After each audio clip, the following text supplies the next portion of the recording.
So let's talk about you ripping up the Guardian, and let's talk about newspapers and mainstream media and the New York Times. Like, what are they these days? Yeah. Because you're critical of these. Yes. These well, things. I was always very critical of the New York Times because the New York Times is very far up its own backside. You know, even when I was working in New York in the 80s and 90s, they thought of themselves as these wonderful kind of, writers, and, they didn't have, as far as I could see, a news bone in their body. They didn't really know what a story was. We used to joke about them, the fact that, they had 4 correspondents in Africa, but they didn't have anyone in the Bronx.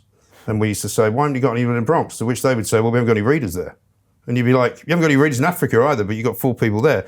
And that was kind of the beginning, I suppose, of my distaste for what I call snobby journalism. Okay, and also kind of leftist. Yeah. I mean, it was difficult for me at first to kind of get my head around because they were obviously very pro-Israel.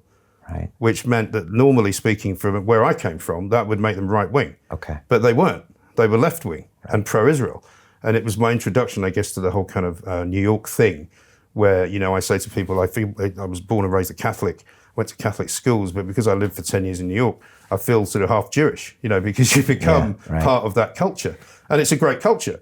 But I was quite puzzled at the beginning. It didn't seem quite as far left then as it is now. Well, there used to be really clear lines back then, too. You were left and you thought these things, you were right, you thought these things, and nothing was mixed because there was no real nuance to explain it. These days, you've got, Candace Owens, a black woman who's massively conservative and against Black Lives Matter, and you've got everything in between, and people can understand it. Right, and people can't quite work out where they're supposed to be, I think. And I think that's the problem with a lot of journalism these days is sort of practiced by very well-educated people, whereas when I came into newspapers, I was coming in at the end of what was, to all intents and purposes, a trade. You didn't have to go to university to be a reporter. Basically, you could leave school at 16, you could go learn shorthand, do a typing course and get hired by the local paper and, make your way to Fleet Street, which was all great and very good and successful and people got paid well. But they weren't all from private school. They weren't all from sort of, Oxbridge, which is what we have a lot of now. A lot of the people on TV don't know what real ordinary people's lives are like. They just have no idea. So they're in an ivory tower and they just judge. So they can't understand, for example, your formerly Labour voting working class man in Sunderland who wants to leave the European Union because it doesn't do anything for him.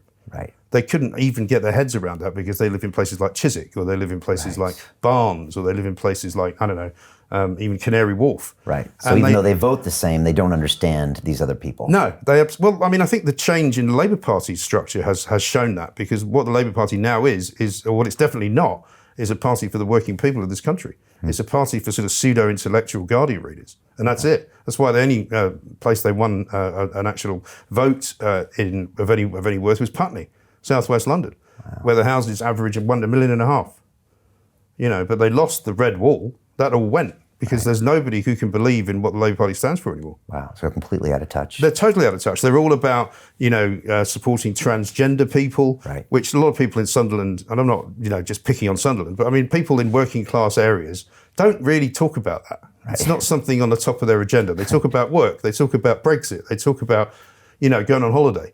They don't talk about whether or not, a woman has a cervix and a man doesn't. Well, let's talk about this. Why are we talking about this stuff? Is that part of this whole woke generation? I think it is. And what is going on? Why are we having these strange conversations where, there's all these different gender types and we're going all down a very dark rabbit hole when it comes to this stuff? And then you've got most of the mainstream media, pushing this line. I think a lot of the mainstream media are frightened because we now live in this culture whereby if you do stand up for something which is not thought to be, trendy or woke, you then get attacked by all these people who are supposed to be the new tolerant people, but who are actually the least tolerant people around. And so they'll come for you and they'll come after you and they'll make you, and it's like Peter Hitchens has said to me, they don't want you not to argue with them. They don't want you to speak.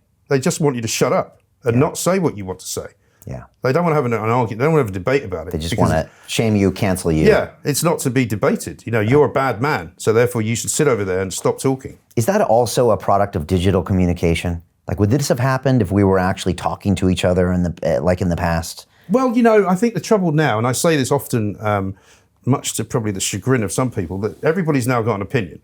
Whereas when I was a lot younger, everybody didn't have an opinion. Right. Now you've got the ability to publish it because you're on Twitter or you're on Facebook or whatever else. Blogs, microblogs. Yeah. I mean, the number of people that write blogs that literally nobody reads. And you come across these people on social media, blogger, And then you go and look at it, and it's got how many views? Oh, no views. So literally nobody has looked at this, right? So you're not a written blogger. it. You're not really a blogger. And if you are a blogger, so what? Why would I care what your opinion is? Because, I take the view that, yes, of course you're entitled to have an opinion. But I used to say when I did an overnight radio show, which was very interesting, it was full of people who had all sorts of bizarre thought processes and conspiracy theorists and all the rest of it. And I used to say to some of them, I said, look, your opinion is not worth, they would say, my opinion is just as worthy as yours. I'd say, no, it isn't. It is actually not, because you haven't done what I've done. You haven't been where I've been. You haven't talked to people the way I've talked to people. So actually, no, your opinion isn't valid. So shut up or come back with a better opinion. Right. That's proven, that has some logic to it, that's been tested, debated, stress tests, and then talk to me. Right. Whereas the trouble, I think, now is that we're living in a society where as long as enough people agree with you, because there's this word consensus that they use a lot, Of course, the scientific consensus around climate change is that, the climate's heating up. Well, I don't care. There used to be consensus about the moon being made of cheese or the earth being flat, Doesn't make it right just because a lot of people agree.